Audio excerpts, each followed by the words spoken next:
The following is brought to you in part by a grant from the Foundation for White Well-Being.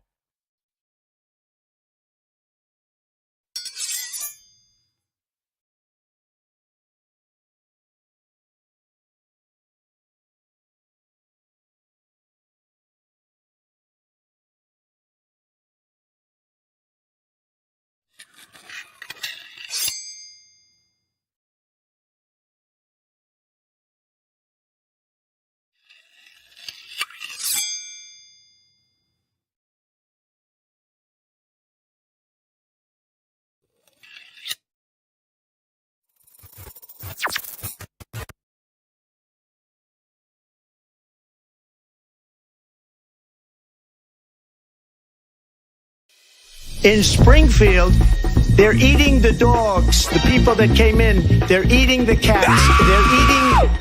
They're eating the pets of the people that live there. Yeah! And this is what's happening in our country, and it's a shame.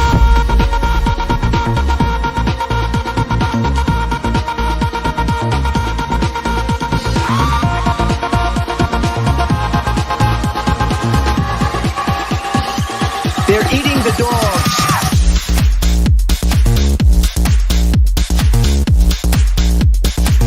They're eating the dogs. Oh!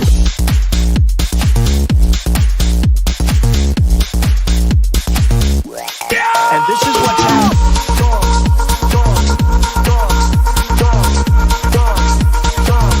People on television.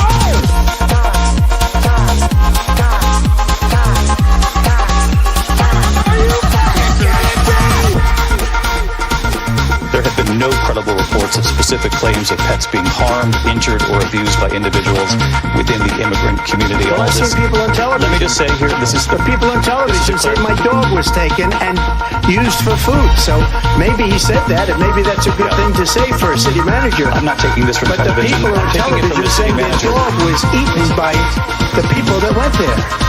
Again, the Springfield city manager says there's no evidence of that. They're eating the dogs.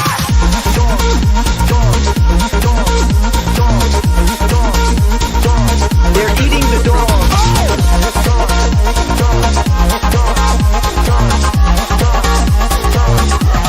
And this is what's happening.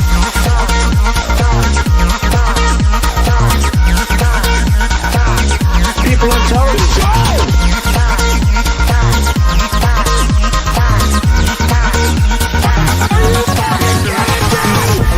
In Springfield, they're eating the dogs, the people that came in. They're eating the cats. They're eating...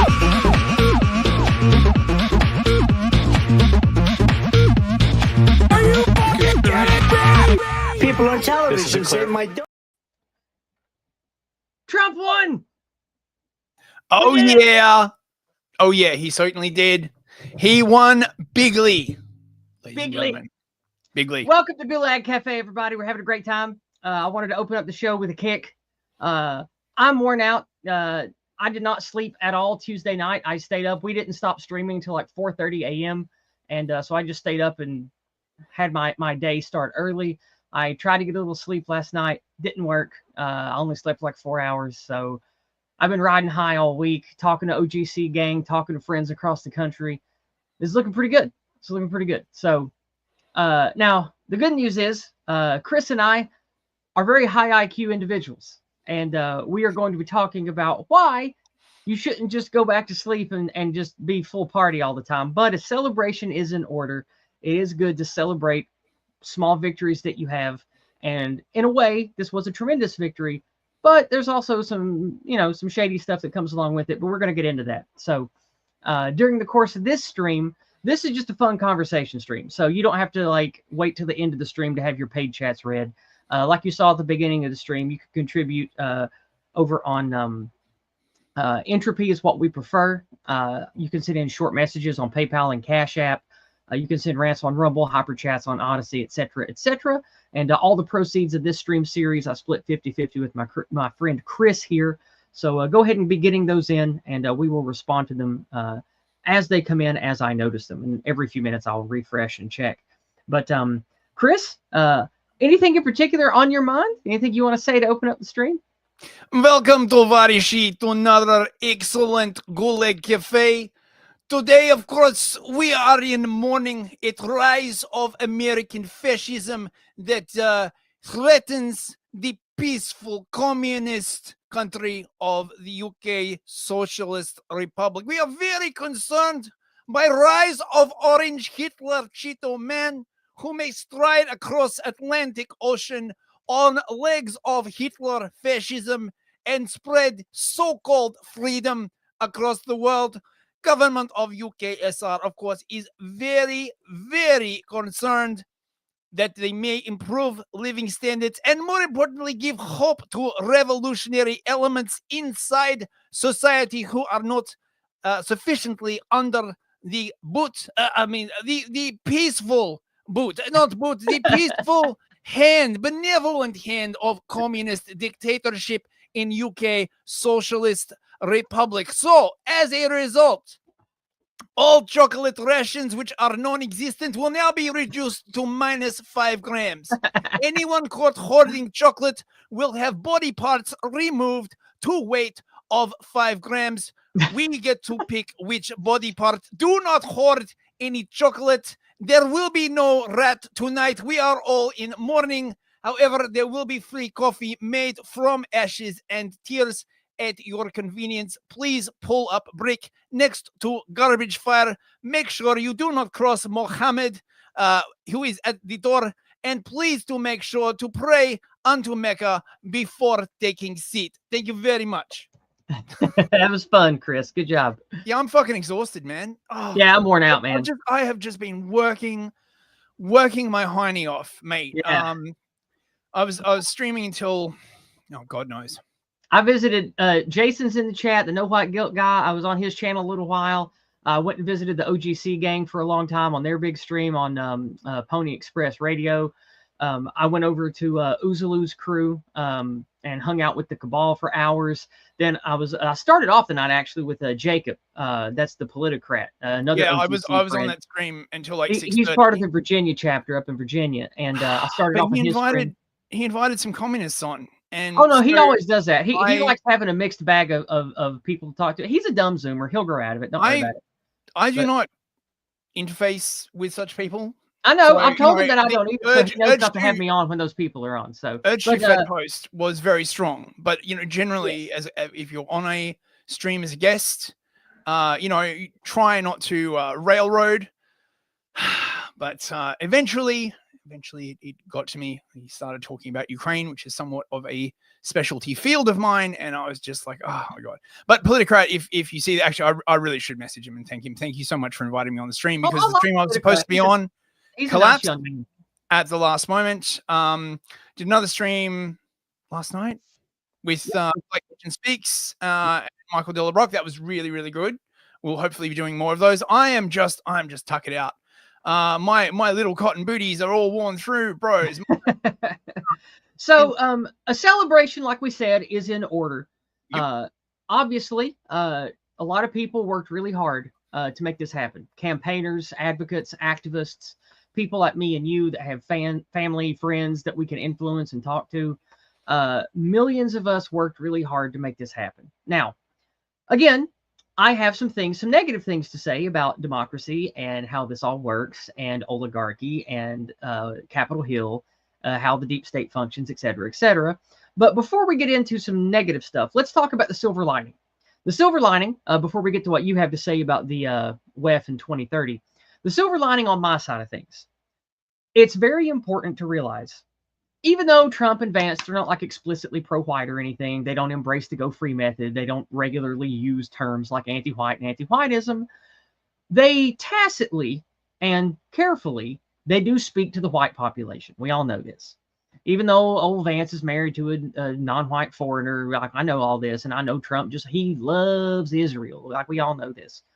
The reason why it's good for us is the nothing ever happens bros, the ones that act like that Trump is just a stooge of the regime, or he's just, nothing but a Zionist shill and he doesn't care about America. He just only cares about Jews.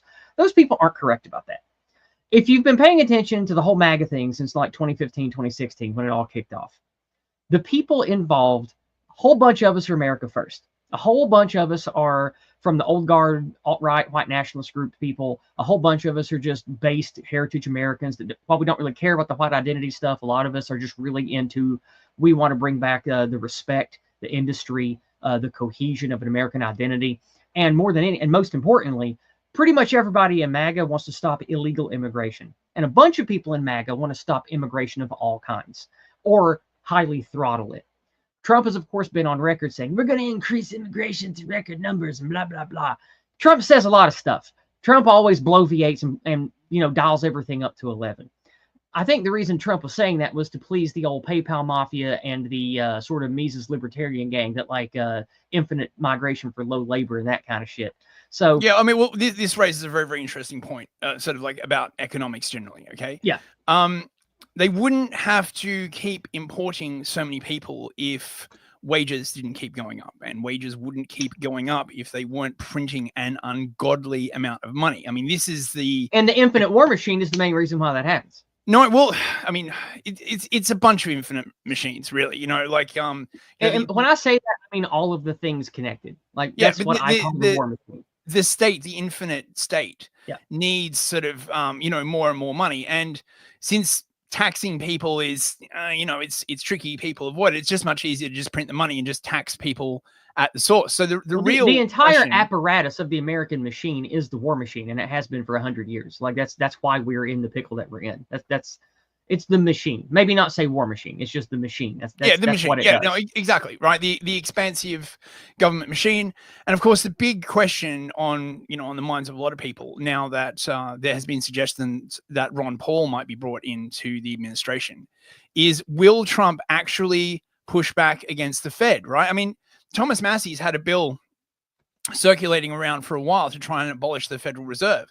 I don't even know how that would work in practice. I mean, I've heard ideas floated that they dismantle the Fed and they stop issuing new bonds. They allow the bonds that are out there to sort of decay and decline, and then they sort of replace it with some kind of like other currency, perhaps backed by energy. Bitcoin, for example, would be an excellent way to do this. Bitcoin is basically backed by energy, right? It is every Bitcoin represents a certain amount of the energy that was used to mine it.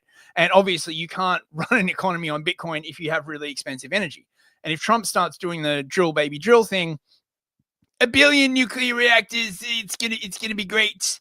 Then you could have people setting up Bitcoin mines everywhere. I mean, not to be too much of a libertarian type, but Bitcoin as a currency, I mean, no country apart from sort of El Salvador has really tried this, right? And if Trump started, I mean, shit, if Trump just even did this thing where he was like, we're now going to have a national Bitcoin reserve, right? Like just said, from now on, 20% of the funds that we're going to hold in reserve are going to be Bitcoin. That would shoot the price of Bitcoin through the roof. All of the crypto bros would, instantly be like very, very wealthy. I mean, it would be amazing. And the thing, of course, about Bitcoin is it's, it can't really be controlled by any one force. Although I'm sure. Well, it can be nudged and pushed heavily by really rich people that know what to do. It's not like a fail safe, completely anonymous currency. Like you can shift it around and stuff anonymously, but once you start trying to turn it into money and using it, your ID is going to be on it, and people are going to know where it goes. There is a crumb trail. Oh yeah, no, absolutely. But compared to say something like gold. Oh no, I'm not saying it's bad. I'm just saying it's not perfect like some idiots believe. It has its problems. My point is, if you analyze the way sort of gold is distributed through the world, right, the vast majority is owned by governments and central banks, right? Bitcoin is much more evenly distributed, right? Which isn't to say that you have certain people or groups who hold vast amounts of Bitcoins, but in terms of percentage, it's much more evenly distributed among the. Are you going somewhere with this? Because we've been on Bitcoin for like 6 minutes. Like. Yeah, sure, yeah. I know you love this stuff, but I wasn't done talking about Trump stuff. Oh yeah, yet. Sorry, please go on. So where was I? Oh, we were talking about the immigration and low wages and stuff, like the kind of things that Trump would appeal to. So let's celebrate and talk about the good. I think that the good is we can probably expect economy to get better because what does Trump like? Trump likes money. He likes the deal. He wants America to be energy independent. He wants America to have an energy surplus. And all the PayPal mafia bros, the big money bros, the Zionist Israel lobby part of the machine, they all like money. They like big money, and they like Americans having industry. It's good for the machine. It's good to line their pockets. What they also want to go with that, though, is low wages. So that's one of the things that we're going to have to hold their feet to the fire, and we are still going to have to fight and to push just like we have been. Number two, while they do love the 80s and 90s of America, and I have to say, having lived in that time, it was a different time, and I do think that the health of the country and the health of the ethnos was better back then, despite the cancer still being there, of course, despite mass migration still occurring, despite a lot of other things. Now, Trump, we all know, he's equivocal to like an 80s or 90s Democrat. He's equivocal to, let's just, go back to Fresh Prince of Bel-Air, where race doesn't matter and everybody could come in and be a civic nationalist American, paper American. We're all going to have a party, all going to have a good time. We know that that's what MAGA is about as a party. But that's not what we want. We don't want that. We don't like all that. So we have to keep pushing. So all the good stuff that comes along with that, though, is there is benefit to having a civic nationalist party. At least it likes our country and doesn't want to destroy it outright. Now, there are detractors that say, oh, that's just boiling the frog slowly. We want accelerationism. We want Kamala Harris because we want, pedal to the metal to make people notice. Yeah, well, that doesn't end up well for the white people living in that country, does it? Look at South Africa. Look how things have gone in Germany. Look how things are going in the UK and France, where they do have the pedal down. And white people ain't doing so good, and they ain't waking up there, are they? So you can stuff all that shit. It's stupid. And I know White Guilt talks about this all the time, about what a dumb idea that is. And I'm sure if he's in the chat, he'll back me up on that. So what we need to do is be thankful for the good things. We're thankful that migration is probably going to tank. That's a good thing. We can be thankful that they're probably going to shore up the southern border of the United States. They're probably going to bring back all this energy stuff, bring back some industry. They're going to change taxes around to make people be able to make more money, start businesses, big and small. I don't have any problem with big business and rich people getting tax breaks. I don't care. Like, I understand economics. I came to all this shit from libertarianism. Everybody can make money. There is no like hard and fast share of the pie when it comes to who is able to generate wealth. We all can. So it's like, it's not like if the rich people make money, the poor people can't, unless they rig it, which sometimes they do. But my point is, there are good things about the MAGA, CivNat, let's go back to the 1990s type of people. They are going to give us opportunities that we would not have with the alternative. Now, speaking of the alternative, before we get into what I want to talk about that are the negative things and what we need to hold MAGA's feet to the fire for, Chris wanted to talk about some stuff regarding World Economic Forum Project 2030. So I've been blathering for a while. Chris, let's talk about the stuff you want to talk about, and let me know when you want me to start sharing the videos that you have. So my, I'm very, very happy about the Trump victory for a number of reasons. Firstly, vast majority of the people who donate to my entropy are Americans. I love you, Ameribros. I salute you. And obviously, the more disposable income they have, like the better it is for me, and the further the British pound falls as well. But also, it looks like Trump getting in is basically the end of 2030, really, right? Like they can't do it without America signing on to things like the Paris Agreement, the climate change thing. The whole thing is dead in the water. There is simply not enough money in the sort of, well, I say the rest of the world, but quite frankly, it's not the Chinese that are funding the UN. Right. It's not Saudi Arabia. It's not, the Middle East, right? It's Europe and America. And there's just not enough money in Europe, particularly the way they're crashing the economy, to support a global tax base to get their transformative agenda over the line. Plus, if Trump does, even if he does the whole CivNat thing, if he makes the American economy go gangbusters, with tariffs and stuff, it will damage the legitimacy of the UN like so much, right? All these other countries in Europe that are like, sad and full of windmills and ashes and a million migrants will be looking and be like, wait, well, why can't we do that? right? Like, why can't we have an economy? Like, why do we have to freeze in the winter? And it's why the communoids or the Marxoids and commutards. That's why they have to make it happen globally, or it doesn't work. Yes, and not only that, there'll be massive capital flight. All the entrepreneurs are going to be sucked over to the US. They're going to, you want to make money. Everyone's going to be, we'll go to America. It's tax free. If Trump basically tries to turn the entirety of America into Dubai, it's going to be insane, right? Economically speaking.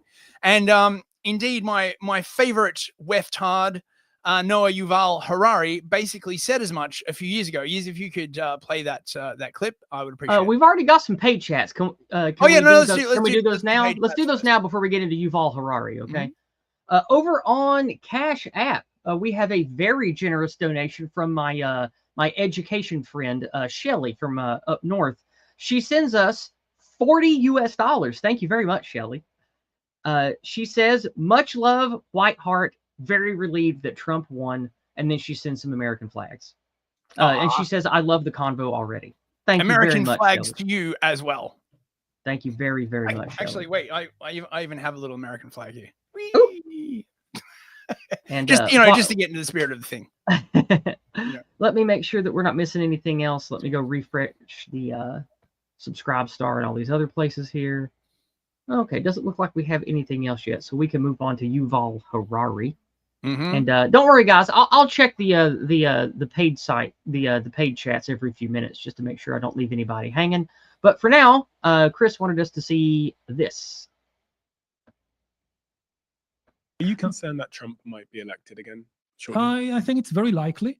And if it happens, it is likely to be the kind of like the death blow to what remains of the global order. And he says it openly. Now, again, it should be clear that many of these politicians, they present a false dichotomy, a false binary vision of the world, as if you have to choose between patriotism and globalism, between being loyal to your nation and being loyal to some kind of, I don't know, global government or whatever. Are you concerned that Trump might be elected again? Well, then, I've got a few comments about this, Mr. Harari. It's people think of it as a people think you've got to be either loyal to a country or loyal to a globalist elite. Why not both? Notice that he can't even really define what this. Well, I mean, he probably can define what it is, but he doesn't want to define it to this podcast host. I would say that is complete bollocks, mate, right? Sooner or later, you are going to have a situation, and countries in Europe are already very quickly approaching this point, where some kind of existential crisis emerges in a country, and you have an either or choice, right? You have a binary choice. You can't split the difference on every single bloody choice like that. And this is the thing, if you want to run this global government shtick, right? And you want to pretend to be a democracy at the same time, which of course it isn't. I mean, this is the crisis of representation, essentially, right? Like, you vote for your MP, who then votes for your prime minister, who is then part of a multilateral institution that votes for a representative, and then they all vote for the head of the UN. So you are 7 steps removed from the actual exercise of global power, meaning you have zero representation. You have absolutely none. It just can't go on. You are unless they basically start doing a vote for the head of the UN, which I suppose they could do, just set up some fake thing, be you get to vote for the head of the UN. It just, oh my God, it's also tiresome, bros. It is, but anyway, I think this is the end of 2030. Just not only because if Trump starts a tariff war, the whole free trade thing is going to go by the wayside. Now, personally, that might be bad for me in the UK, but it also might be good. I am really, really hopeful that Trump will basically go to the Starmer government and say, look, you can be part of our trading bloc. You can be part of our zero tariff trading bloc, but you've got to start acting like a Western democracy again, right? I want you to scrap these like anti-speech laws. I want you to scrap these hate speech laws. I want you to stop locking people up for stuff that they say, or we're going to like put you outside of the 0% trade thing because you'll no longer be our friend because you don't embody the principles of a Western liberal democracy, which you're always going around like talking about. And this hypocrisy has been grating on me and a lot of other people actually for a long time. Going back really to Blair, right? The UK, because they always say the same thing. Oh, democracy and all this. And it's like, okay, well, now that we're 20 years into all this and we have the internet, we see every referendum in the UK, the referendums in Germany, the referendums in France, how the people poll, how the people vote in the United States. We don't want the crap that they're pushing on us, and they do it anyway, and they call it democracy. Oh, but not only that, they stride around the world, right? And tell other countries, well, I mean, things have kind of reversed now, right? Like now other countries basically call the UK racist, and then they like kneel over and are like, kiss the boot. You know, how the tables have turned. And none of this would have been a problem if they had stuck with the original idea of nationalism, of a government that is supposed to do the best for the people in that nation state. But they got all caught up in this multilateralism thing, and they're like, oh, you know, we can, you know, rule the world. Essentially, you can't. There's too many different people. There are too many moving parts. You can't do it. That doesn't mean they're not going to give it the good old college try, but to do it, they really need America, right? They need America to be on board. Uh-oh, Chris, you froze.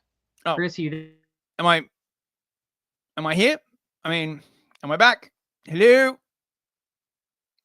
No, I think you've frozen. Yes. Can I get a confirmation in the chat whether you can like see me or not? What's going on? No, I'm fine. Okay, so it must be Yiz that's frozen. Yes, you gotta restart. Are you back? Yes. I don't know what happened. The internet froze. I don't know what happened. There was a big hiccup. Everything in the house just froze. All right. I thought cyber attack. Had a brownout, but no, it was just internet. Cyber attack. I should be back now. Sorry. Yeah, that's all right. So this is the problem with this whole multilateral idea. And I'm quite cynical about this. I really don't. There may be sort of a class of, in fact, I know there are a class of like useful idiots who really believe that multilateralism is the way to world peace, but it doesn't seem to be going that way. And all that happens is that you just wind up being enmeshed in more and more and more treaties that bind the hands of a national government to the point where the interests of the multilateral organization begins to override the interests of the actual people in that country. And we're seeing this, sort of everywhere. Also, Trump getting elected is, I think, going to put a massive dent in the censorship industrial complex, basically, right? Anglo-US organizations like the Center for Countering Digital Hate and all these other sort of like glow orgs, I believe that there's a good chance the US government will go after them very, very harshly because it's again, all of these countries, they're like, oh, we're Western liberal democracies. We believe in freedom of speech, but, except for this and this and this and this. And, it just creeps further and further outward. And of course, all of this stuff started after Trump got elected. All this stuff about misinformation, all this stuff about disinformation, all this stuff about hate speech really ramped up after Trump got in, because up till that point, the US had been going around the world willy-nilly, releasing tools like Tor, encouraging freedom of speech in other countries because they were using them to overthrow their governments. And then when the same thing began to happen to the US, all of a sudden they're like, oh, no, wait, no, we don't want freedom of speech anymore. It's suddenly threatening our interests. So yeah, I'm very, very hopeful that this is the end of 2030. It's certainly the end of the Paris Agreement to any sort of significant degree. And unlike China, which is sort of, inscrutable and on the other side of the world, and people in the West don't speak Chinese, what's happening in America is going to be emblazoned on the TV screens all across Europe. Everybody is going to see it, and it's going to be a massive blow to their legitimacy.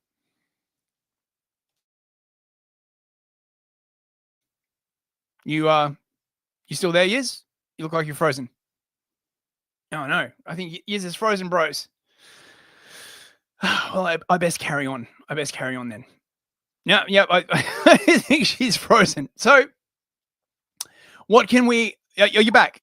I'm going to go check and see if there's something going on in the house, because everything seems to be working fine, but I keep getting this message that the Wi-Fi is going in and out. So I'm going to go check on it. I'll be back. Keep talking. Okay, right. Well, while Yiz is checking the Wi-Fi under possible Mossad attack, I'll just keep talking, even though the screen is going all weird and funny, bros. So it's only a little bit of my head. Let's see, can I move it? Ah, there you go. You can see one of my eyes. I can do that like weird Illuminati thing. Like, so I mean, the other question that about what Trump is going to do. I mean, would he be able to extract concessions from sort of the multilateral institutions like the WEF? Would he even want to deal with them? It doesn't seem like it. Power, particularly national power, tends to be a zero-sum game when it comes down to certain things, right? Now, generally speaking, they say, well, trade isn't a zero-sum game. Free trade is great. And, to a certain extent, that is true. But most of these ideas come from Smith and Ricardo. And the thing that was not anticipated was that free trade is great, but only if the workers are immobile, right? If they're, confined to one country. If you have free trade and you also have free movement, you get these just incredible sort of like economic waves sloshing about. It's basically chaos. I'm looking forward to seeing what it is that Trump does.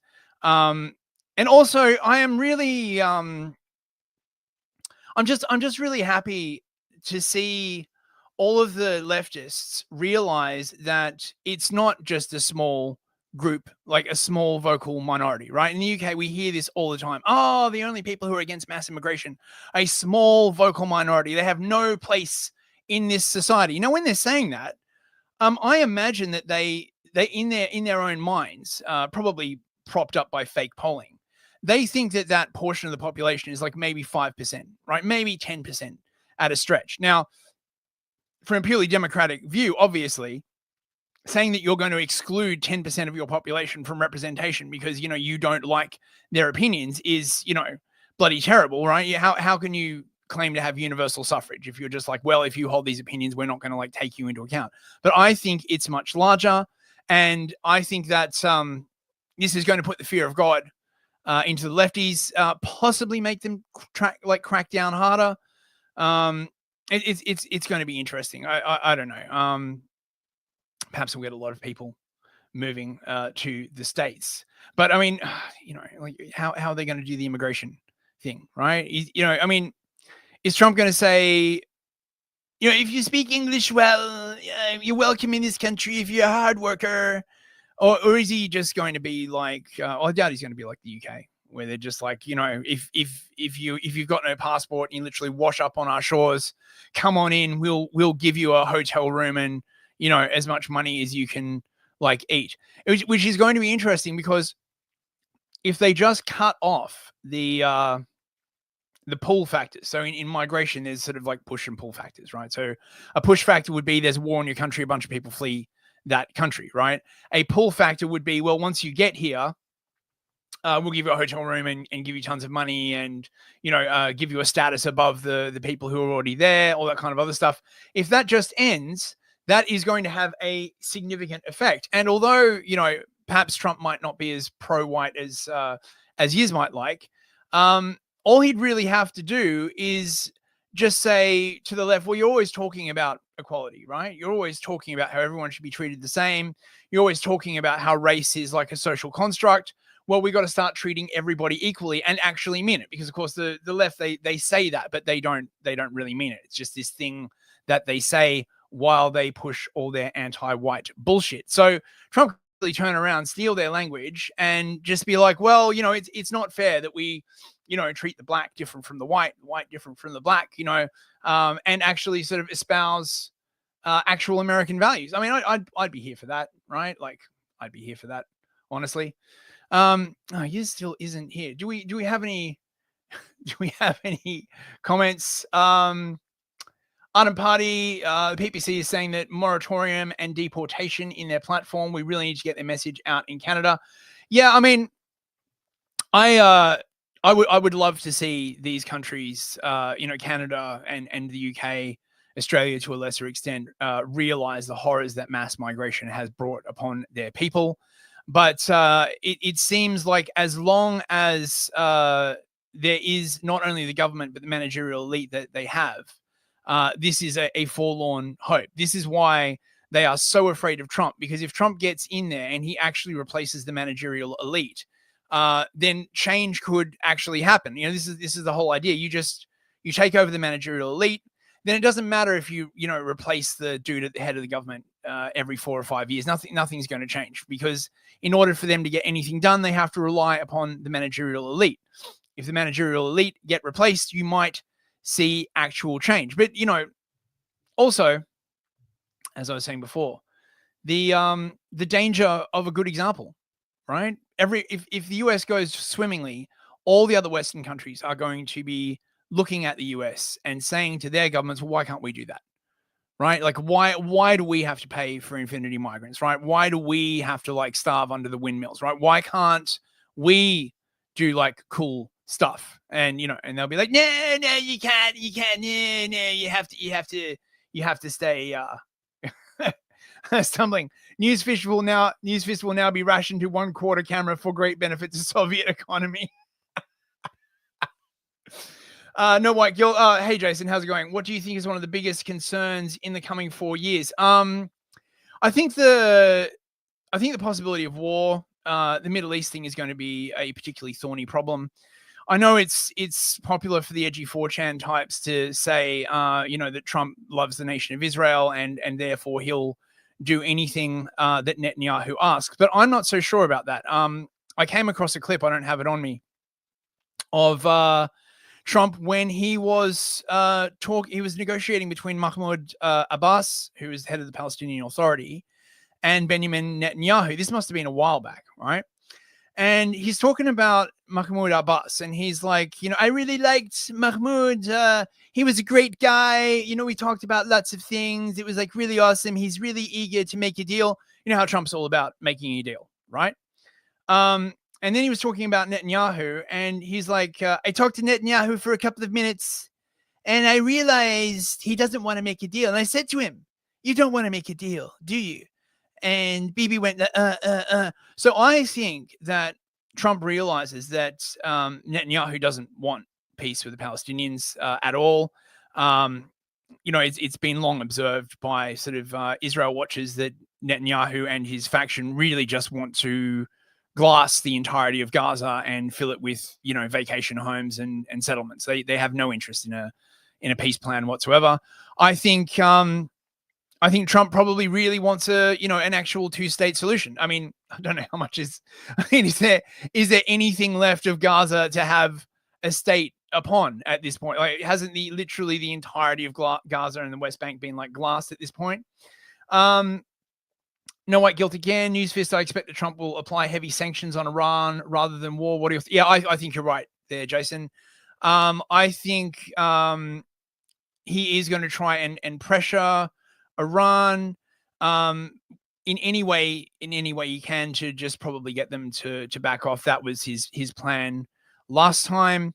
On the other hand, Iran is now much more sort of interfaced with Russia and China. On the other hand, Trump also has levers that he can use against both Russia and China.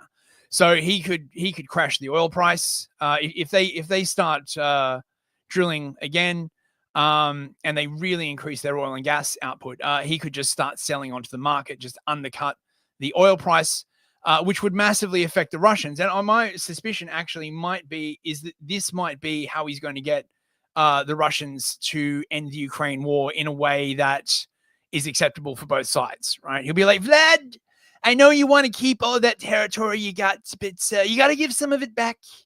If you don't, I'm going to crash the oil price, and then you'll be up shit creek. And it's true, right? Because Russia is a hydrocarbon-based economy, particularly in export. spiking the price of oil by doing all the sanctions and stuff like that actually really, really helped the Russians. But the people running foreign policy are either malevolent or complete idiots. Janice, have you read In Their Terror We Are All Alike? No, I haven't. What's that about, mate? That's a cool title. Anyone in chat have a means to check on years? Yeah, I mean, where is she, mate? This is a weird. Jason's helping me out here. Thanks, mate. I appreciate it. On Ukraine, any thoughts on challenges from within or without to end the war in Ukraine? Yeah, in Ukraine. Well, I think that Putin would probably stop the war tomorrow if he were given ironclad security guarantees, right? I do not buy this Western propaganda that he wants to conquer all of Europe. I don't think he even wants to conquer Western Ukraine. He's basically said as much. The Ukrainians are fucking psycho. Sorry, don't mean to swear, but the Ukrainians are psycho. If the Russians occupied Western Ukraine, it would be guerrilla war until the end of time, right? It would be like Afghanistan. Some observers have said that they were trying to bait Putin into taking Western Ukraine so that they could have an insurgency for ages and like bleed them the way that the Soviets bled the US in Afghanistan. And I would tend to agree. I think Putin is too smart to fall for this. So I think if Trump could guarantee like actual security guarantees that Ukraine, that that NATO would not expand further east and there wouldn't be any missiles on his border, I reckon he'd probably go for it. Welcome back, Yiz. Thank you. You back? Yes. Despite restarting the router, it did nothing. But about 2 minutes after I did that, it came back anyway. So Mossad be praised. Yeah, I get really angry when because over here at my husband's house, we pay a lot of money for premium internet, and I get really angry when it doesn't work right. You should get Starlink. From what I've heard, Starlink is not very reliable in a lot of places. Really? And unfortunately, here is one of those places. So poop. Anyway, what did I miss?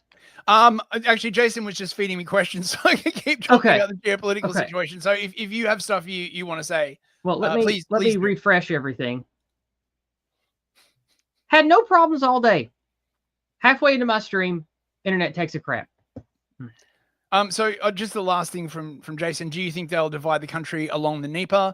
That would be the most logical place to divide it. Maybe they'll have like a DMZ east of the Dnieper or something like that. The Dnieper River would seem to be the sort of most easiest geographical boundary. I had always maintained that if the war doesn't stop, the Russians will basically go up to the Dnieper in the south anyway, because in the north, the Dnieper like literally cuts through Kiev, so they would have to invade like quite a space. But in the south, the Dnieper is the sort of natural place to stop. Right. Sorry, Yiz, please go on. What I'm doing is I'm refreshing because right when I was starting to lose internet, we got a bunch of paid chats that came in. And that's one of the reasons I got really angry. I have rage and anger problems, and I'm sorry about that, guys. I get so mad I see red and want to break necks when shit doesn't work that I pay money for. Rage against the PayPal. Or the rage against the internet. Rage against the internet. No, that's not a bad name. All right. It screwed up the entropy feed too, so I'm having to manually go in and see what people sent on entropy. Bruh. All right. I've got it all open now. So let's start with Holly Midlife over on Rumble. Holly Midlife on Rumble is a Canadian friend of ours. She sends us $10 on a Rumble rant to say, congratulations, American friends. Well, thank you very much, Holly. I appreciate that. And Thanks, okay, nothing on PayPal. Nothing on Subscribestar. All right. Over on Entropy, we have something from Novum. Novum is not a name I recognize. So if you're someone I know by a different name, let me know in the chat. Novum says for $5, finally made it to the near start of the stream. Usually catch the tail end of these. Keep up the good work and God bless. Well, thank you very much, friend. I appreciate it. Thanks very much. We got a new subscriber. Excellent. All right. And I think that's all. I just checked all the other places. Oh, no, we have something from Jason over on Cash App. Jason, for $6, thank you so much. He says, no more come swallow folk tithe and kip. That's right. Camel toe hair ass is out. and thanks for feeding me those questions, Jason. Yeah, I thanks, much Jason. appreciate that. Ran out of stuff to talk about. I am exhausted, and I did not properly prepare. So I really appreciate that. See, pro streamer in the audience there. Thanks, Jason. Yeah, Appreciate yeah, it. you can tell. You can tell. So, since I'm sorry that I was gone for like 10 minutes dealing with that, but one of the things that I wanted to talk about tonight while we had your guys' ear is the things to expect that are bad and the reason why we have to keep pushing. The negative part of boiling the frog slowly is people want to go back to sleep and think everything's going to be okay. They want to trust the plan. They don't want to have to care. So all of the white well-being activism, all of the private politicking and secret society building shit with fraternities and all of that, we have to keep doing that no matter what. We also know that the immigrants are going to keep trying to come. Even if Trump cuts it in half the first year, that's still going to be a lot more coming in. So all of the things that we have been doing, we must still keep doing. And it doesn't matter that it's the Republicans and MAGA and Trump and Vance. We have to hold their feet to the fire to stop biological white erasure, to start thanking us and acting like us, heritage Americans, white people, European descent people in America are who this country is for. Never let up on that. Keep pushing the same stuff we've been pushing, just like that it wasn't Trump and MAGA, just like it wasn't the Republicans in control of things, because the machine is still the machine, guys.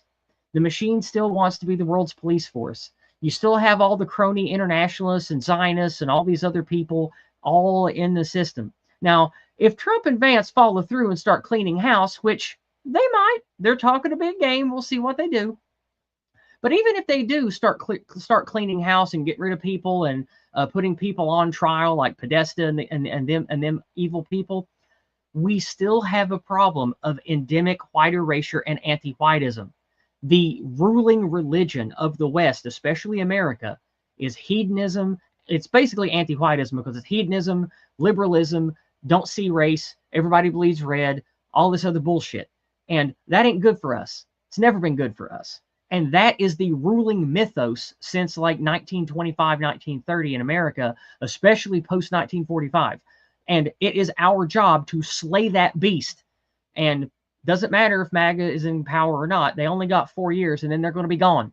So we got to keep up. We have to keep our eye on the prize, which is that glorious Western sunrise, to have a country by us, for us, to exclude everyone who doesn't love us and want to be and want to serve the well-being of our race, of our people. So you got to keep your eye on the prize. Don't let off the gas. Keep pushing. So, Chris, what do you think about that? Yeah, I mean, I agree. I mean, I think, weirdly enough, mass immigration might actually be the thing that really breaks a lot of that. It's certainly happening in the UK, right? So up till this point, most of the UK have existed in that sort of lib shit civnat kind of like sphere, right? Mm-hmm. Like everybody's the same, like no. And this was bolstered by the fact that the immigrants that you did get coming to the UK and Australia were usually very, very highly educated, like very, very rich. You'd often get, when I was growing up in Australia, you'd often get people from like ruling families, escape to places like Australia. And so although they look different, they were very, very well educated, they had like good manners and it sort of like eased the process. Now that we are getting literally sort of just, mass migration of like just the worst kind of people, the kind of people actually that first wave of immigrants were trying to escape from, it is getting much harder to maintain this idea that everyone is completely the same. And I think there's only a couple of ways really to resolve that. Either you're going to have to admit that intelligence is really important. Yep. And of course they're loath to do that. Like, oh my God, my IQ and my racism. Well, look, if you want to import like millions and millions of really, really, really stupid people,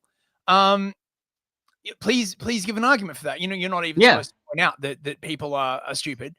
But here's the thing: an IQ 85 Dindu from wherever, India or whatever, like an IQ 85 Jeet that doesn't come from the West or somebody from Africa or whatever that is even dumber. They don't come from a culture that has the values, the standards, and the practices of a culture that's been built for hundreds of years by IQ 130 Anglo men. It just Yeah. doesn't. Like they don't have it in them to comprehend and to conceptualize the things they have to think about, other than just, okay, wake up, get food, rape woman, go to bed. Eat food, rape woman, go to bed. Like, when you import millions of people and that is their intellectual ceiling, what do you think you're going to have? You're going to get Africa or the worst parts of India. God, it makes me so mad. But this might literally break the West. Okay, right? Like this idea that, you know, everyone is the same, you know, that we can heal the world, we can tick and olam the entire globe, right? Has been sort of a fundamental staple of the West for ages, right? You know, first in this sort of soft form, like the white man's burden form, like, you know, where we will go to these savage places and we will teach the natives, you know, like education and stuff. And it's now sort of returning on us in this kind of like mutated form where you're not even allowed to acknowledge differences in culture. I honestly think this is going to break at a certain point. The question is, how far will things go until it does? I mean, the governments in places like Canada and the UK are not above using the security services. They are not above using the coercive power of the state in order to enforce this paradigm. And what would come to replace it? This is the thing. Every single idea, every single moral formula that could replace this has been declared verboten, sort of automatically, right? Because they're all fascist, right? You're not allowed to use religion. You're not allowed to use nation. You're not allowed to use race. You're not allowed to use like any of these things. The only thing that you are allowed is lib shit civ nattery, and it's going to die a hard death. But I think it will die eventually, right? It's impossible to ignore now in places like London. And also places in America too. Like, you see this in a lot of places, like Memphis. While still an okay city, terrible. I'm bloody traumatized from being in Memphis, mate. That was like, it's not as bad as like London or New York City, but like, it's getting really bad. And Nashville's getting bad too, man. There's tons of foreigners in Nashville, a lot of international big money types. Even if they're white people, they're still just anti-white goblins that just care about money and hedonism. Like, Nashville, the capital of my state, is getting really bad. Yeah, exactly. I mean, I don't know. Maybe Memphis was worse for me because, you know, as a tourist, I didn't know, you know, the stuff. But yeah, it was. But also, you know, if I ever go there again, I'm buying pepper spray on day one. I really should have, like, you know, just just have me pick you up and I'll hand you a shotgun and a pistol. Exactly. Welcome to America. Here, have gun. I am now American. Can I please have free gun? Welcome to libertarian state of Tennessee. Here is your whiskey. Here is your shotgun. I am loving your country. Can we please go and shoot things? Yes, there are some anti-whites down the street. Let's go. Bruh. Yeah. Whereas here, of course, you know, I am taking classes in Kung Spoon, which is the ancient martial art of defending yourself with a blunt spoon. Tremendously, you know, effective in the right hands. You do not underestimate the power of the spoon. You know, of course, it's illegal if it's even slightly sharpened. So, you know, at Kung Spoon class, we have special wooden spoons just to make sure, shave down so there aren't any splinters or anything like that. You know, still deadly effective though. Before we get out of here tonight, I just checked all the chats and I don't see any paid chats. Let me refresh. I want to give you guys hope. Like, I didn't want to black pill you about MAGA and Vance and them. I do not think, like some of the black pillars, that all of this is just in service to boil the frog slowly and continue to white erase us on purpose. I do think that people like Trump and Vance, they are serious, but being a patriot means something different to them than it does us. To them, being a patriot is serving the boomer truth regime, serving the anti-white narrative of lies about civic nationalism and all that shit. They believe in an America that is the fake and gay post-1945 America, but they do love it, and they do want that to persist, which is better than the globalist anti-whites that want to destroy it outright. So that's why it's still better to have them, But like I said earlier, the reason we have to push is because we want leaders who are like us, like Jason Kuna. If Jason Kuna was Führer of America, that would be perfect. Like you want a man like that to be leader. Like if you have somebody, what's another good example? So a real stand-up guy. Somebody like Jared Taylor's getting old now, but somebody that's erudite and concerned about white folks and truth and being anti-liberal and anti-communist, but who also is not motivated by petty, shallow hatred of an outgroup. That's not the kind of leader you want. You want a leader that's motivated by a positive, noble goal and is a masculine man of good character and good intellect, who also, of course, serves our people and wants us to thrive. Unfortunately, I don't even know if we have anybody like that in MAGA. There are some people way down the chain that are America firsters and pro-white and stuff, but up in the leadership, I don't think that we have anybody like that. We might, but I don't know who they are yet. But eventually, that's the goal. We want to have people like that in power. And maybe if we keep pushing, that will happen. So that's one of the reasons why I love the Go Free method and big up the white well-being community all the time. That kind of lexicon is how you shape, and Jason likes the term swashbuckling, like, pirates. They board a ship and they run up the Jolly Roger. That's what we're doing with the Republican Party. That's what we have to do with every system in America, the ones that we're going to keep anyway, is we have to infiltrate them and make them think and behave in accordance to our morality, white well-being, being concerned about truth, honesty, the things that matter to making a functional, healthy West for our people. Those are the people that need to be in the apex of leadership. They're not right now, but if we keep pushing, at least we have a better opportunity to get that now with the MAGA party taking the driver's seat. So what do you have to say about that, Mr. Newsfist? What do you think? Well, as I was saying, I mean, Trump could turn around the language of the left and be like, you're all for equality all the time. All you bloody talk about is equality, right? You keep talking about how you don't see race.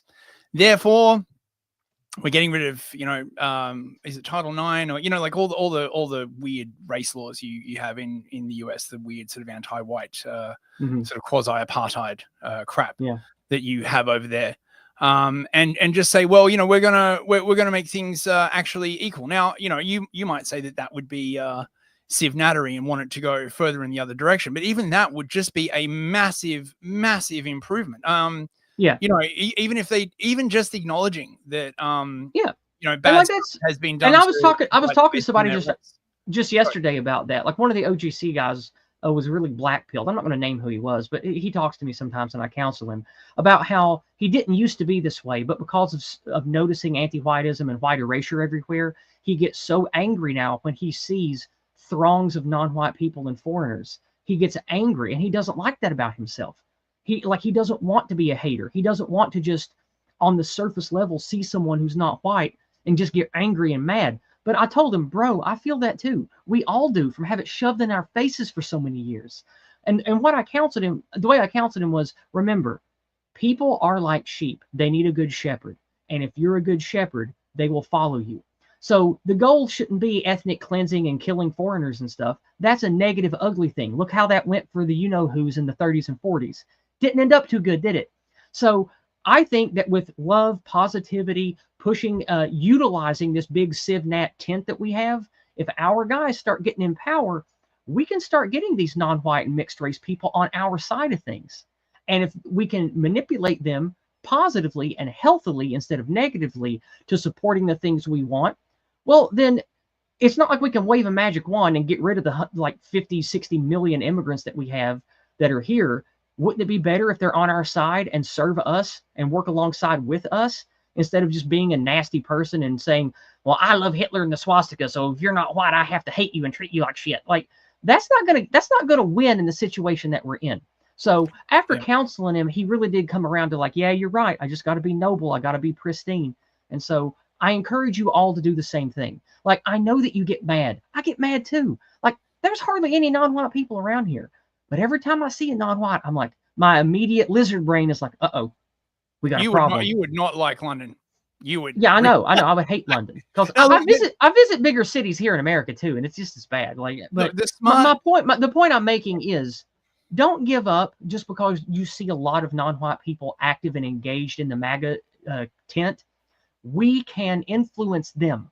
And remember, a lot of the non-white mixed race people in MAGA, they like white people. They like America to function well. And all they need is a little bit better leadership, because remember, they're already following MAGA, even though everything has been telling him he's literally a white nationalist super Hitler for 10 years, and they're still in his party. So, obviously they don't hate white people, or they wouldn't be part of MAGA, So like we can influence them, and better to have them on our side than be at odds with them when they're going to start eventually outnumbering us if things go bad. So now look, the smart containment move, which I think is inevitable, even in places. Absolutely, Wyatt. Like, the guy I was counseling has a copy, and he is going free.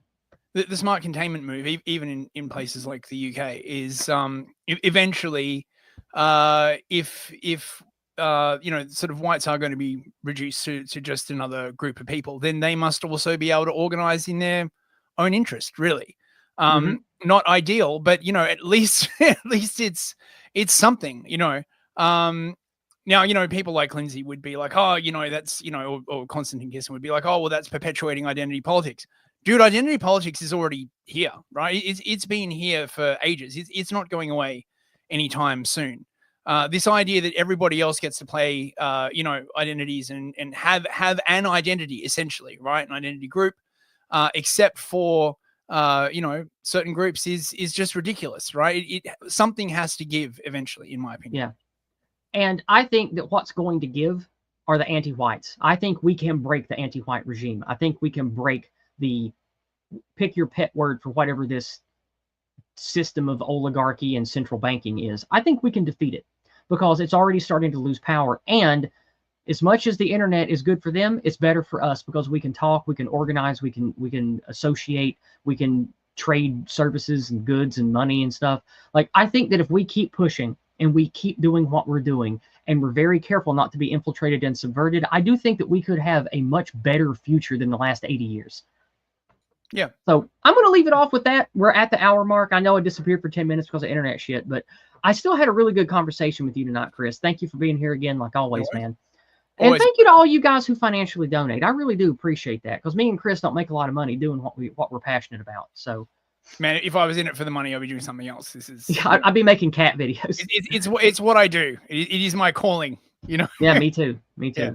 Well, guys, thank you to everybody who donated. Let me make sure that. I got one from Dawn Sanderson that just showed up over on PayPal. We got $10 from Dawn again. She sends us that a lot. She says, "Love, love, moi." Oh, that's sweet, Dawn. Thank you. Thank you. Well, moi to you too, love. I do appreciate your monies. Thank you so much.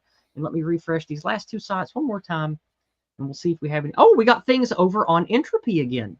Let me refresh and make sure that we didn't miss any. All right. Well, we've got some things to get to before we bounce. We just covered the one from Dawn. Let me make sure we don't have any more from Cash App. Okay, Cash App still no. Oh no, users died again before we got to the super chats, bro. Do I keep the stream going? Well, I mean, only she can end it. Fucking hell. This is ridiculous, mate. No, she's back. Is she back? It was the stupid camera cord not working. Oh, okay. Whenever I put my phone down, I knocked the USB jack, and that's what that's what jarred it. My fault. Anyway, over on Entropy, we have Novum back again for $5. Thank you, Novum. He says you likely would not have recognized me, but I have been in the chat before numerous times and even did a reading of one of Dave Green's essays. I remember that. Thank you. That's really all I have contributed. Well, thank you very much. And I do remember that now. Thank you. We also have from Stumbling, a longtime supporter of the channel. Thank you for $3. What is the future of, quote, the white man's burden, given our racial differences? What part do whites need to play, if any, on the global stage? I kind of answered that already from a personal American angle with all that stuff that I just talked about with, using Go Free method, using intelligent shepherding, that kind of thing. On the global stage, we need to fortify and purify. And I don't mean that in like crazy purity spiraling, but we need to purify who we are, each of our countries, each of our ethnicities. What we need to do is what the Old Glory Club, white well-being, what we've been doing and having success with in America. Every one of every white country needs to be doing the same. And forget the global stage, forget the world stage. That's cancer. No ethnicity should be concerned about the global stage other than being concerned if someone's going to make war on you. That's it. I mean, and I want the U.S. to be the world police force. I hate that garbage. I want NATO out, UN out, EU out. I want the powers of Europe to protect themselves and have their own militaries and work out their problems together. And I want them to do it with us. We need to have unity, not a global government for white people. We need cooperation between white people and our ethnicities to get along and not make war on each other. Pacts of non-aggression, pacts of trade, that kind of thing. And we need to do it intelligently and not fall into the same pits that we've fallen into for the last 150 years. That's what I think we should care about as far as the global stage. But I don't think that any single country or all of us together should try to like take over the world or influence the world. The rest of the world is not for us. We aren't the rest of the world. So I don't even like to think that way. So I think basically it's reversed, and it's now become sort of, you know, the black man's burden effectively, except that the West has become a shop full of Nikes, and they want to come pilfer. Yeah, and it's chimp out time essentially, right? Like, you know, every single small country. You saw this at the Commonwealth Heads of Government meeting recently. All these tiny countries basically lining up, being like, "Oh, Gibbs, you know, right, for slavery and racism, you know, Gibbs stuff." So unless you know, these countries develop some kind of backbone, which is going to be uncomfortable, because to do that, you're either going to need nationalism, religion, or race, and all of these are sort of pre-screened off as fascism. It's just going to get worse until there's no Nikes left in the Nike shop, and then presumably they'll bugger off and run some other scam elsewhere. Yeah. Well, we've chatted enough, and we will be back, of course, next week. We're probably going to do a Gulag Cafe spotlight next week on this absolutely horribly anti-white new video game that came out called Dragon Age Veilguard. There is so much material about that. We can't even fit it all into one stream. So, but we both really want to talk about it. So that's what we'll be talking about next Thursday night. And of course, Chris will be back with Happening on Monday, and I'll be back with Discordant Dragons. So we're going to wrap it up there. Chris, is this a good point to end? Yep. Yeah. All right. Yeah. Thanks so much for everyone who donated. And we just got $2 more on Rumble from Mandatory Carry. He just says, "Keep fighting." Thank you, Mandatory Carry. I appreciate it. Thanks, mate. All right, we'll see you all later. All right, guys. Take care. Take care. God bless. And we won, so let's keep winning. Good night, everybody. Good night.